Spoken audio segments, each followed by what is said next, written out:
अस्सलाम वालेकुम स्टूडेंट्स, आप सभी का हुसैन सर एकेडमी में वेलकम है। आज हम 10वीं जमात के रियाजी का ब्रिज को सॉल्व करने वाले हैं। इसमें हम डे 15 की मश्क सॉल्व करेंगे। वीडियो में आगे बढ़ने से पहले अभी तक आपने हमारे चैनल को सब्सक्राइब नहीं किया है तो सब्सक्राइब ज़रूर कर लें और साथ ही साथ बेल आइकन को प्रेस करें ताकि जब भी हम यहाँ से कोई नया वीडियो अपलोड करें उसकी नोटिफिकेशन आपको फ़ौरन मिले।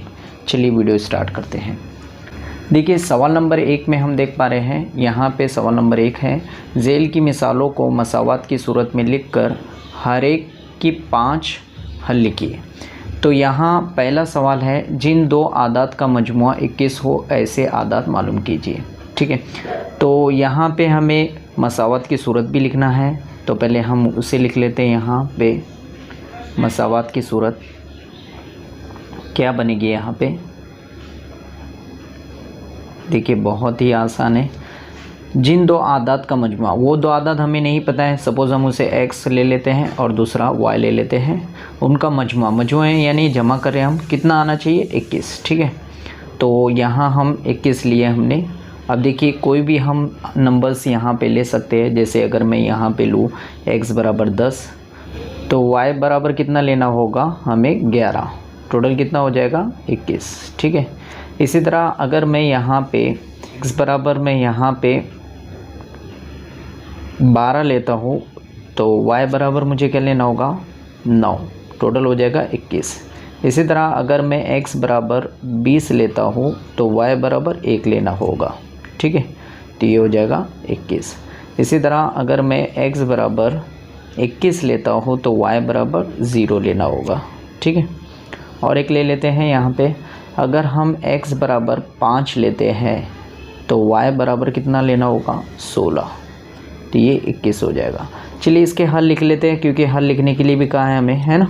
देखिए यहाँ पे बोला है कि इनके 5 हल मालूम कीजिए। ठीक है, तो हल भी हम यहाँ पे लिख दें। तो इसे ये हमने यहाँ नंबर अज़ीम किया है, फ़र्ज़ किया है। उसके हल हम कैसे लिखेंगे, x और y की सूरत में। देखिए ऐसे लिखा जाता है। ठीक है, तो x क्या है पहले के लिए 10, तो y कितना रहेगा 11। ठीक है, x अगर हम लेते हैं 12 तो y कितना रहेगा 9। x अगर हम लेते हैं 20 तो y रहेगा 1। x अगर हम लेते हैं 21 तो y रहेगा 0। इसी तरह से x अगर हम लेते हैं 5 तो y रहेगा 16। इस तरह से इसे कंप्लीट करेंगे। चलिए आगे देखते हैं सवाल नंबर 2 की तरफ। सवाल नंबर 2 में हम देख पा रहे हैं कि जिन दो आदात का फ़र्क 14 हो ऐसे आदत मालूम कीजिए। यहाँ पे भी हमें पहले इसकी मसावत तैयार करना होगी, तो हम उसे लिख लेते हैं। यहाँ पे मसावत की सूरत क्या तैयार होगी यहाँ पे। ठीक है, अब देखिए फ़र्क बोला है, वो आदत हमें पता नहीं है, उसे x y ले लेते हैं। ठीक है, और फ़र्क बोला है तो फ़र्क के लिए हम नफ़ी इस्तेमाल करते हैं। कितना आना चाहिए 14। ठीक है, तो वैसे ही यहाँ पे भी हमें एक्टिविटी करना होगी। एग्जाम्पल ले लेते हैं, मिसाल ले लेते हैं। अगर हम x बराबर 14 ले रहे हैं तो y बराबर 0 लेना होगा, तो हमें 14 हासिल होगा। ठीक है, अगर x बराबर हम यहाँ पे 15 ले रहे हैं तो y बराबर 1 लेना होगा, 14 हमें हासिल हो जाता है। इसी तरह से अगर x बराबर 20 ले रहे हैं तो y बराबर हम 6 ले, तब जाके हमें 14 हासिल होता है। और अगर x बराबर 24 ले रहे हैं तो y बराबर 10 लेते हैं तो हमें 14 हासिल होता है। इसी तरह अगर x बराबर 25 ले रहे हैं तो y बराबर हमें 11 लेना होगा, तब जाके हमें 14 हासिल होता है। ठीक है, ये आप अपने तौर से ले सकते हैं।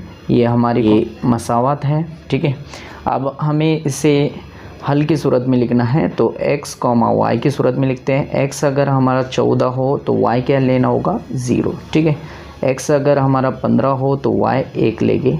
x अगर हमारा 20 हो तो y 6 लेंगे। x अगर हमारा 24 हो तो y 10 लेंगे। x अगर हमारा 25 हो तो y 11 लेंगे। इस तरह से इसे कंप्लीट करेंगे। चलिए सवाल नंबर 2 की तरफ चलते हैं। सवाल नंबर 2 भी कुछ इसी तरह से यहाँ पे दिया है। दी हुई मसावतों के कम से कम 5 हल हमें मालूम करने हैं। तो पहली मसावत हम देख रहे हैं यहाँ पे m + n = 12। चलिए 12 मिलना चाहिए, तो देखिए अगर हम यहाँ पे m बराबर 10 लेते हैं तो n बराबर 2, कितना हो गया 12। इसी तरह से अगर हम यह 9 लेते हैं तो यहाँ हमें 3 लेना होगा, तो कितने मिल जाएंगे 12। 8 लेते हैं तो यहाँ पे हमें 4 लेना होगा, तो 12 हमें मिल जाते हैं। और अगर यहाँ पे 7 लेते हैं तो यहाँ 5 लेना होगे, तब जाके 12 हमें मिलते हैं। और अगर यहाँ 12 ले रहे हैं तो यहाँ सिफर लेना होगा, तो 12 हमें मिल जाते हैं। चलिए सी का हल लिख लेते हैं। यहाँ पे यहाँ देखिए m और n बोला है ना, तो m और n की जगह हम क्या रखेंगे, यहाँ पे m की जगह 10 रखते हैं, की जगह 2। इसी तरह से m की जगह 9 रखते हैं तो n की जगह में 3 रखना होगा। m की जगह 8 रखते हैं तो n की जगह हमें 4 लेना होगा। m की जगह हम 7 लेते हैं तो n की जगह हमें 5 लेना होगा।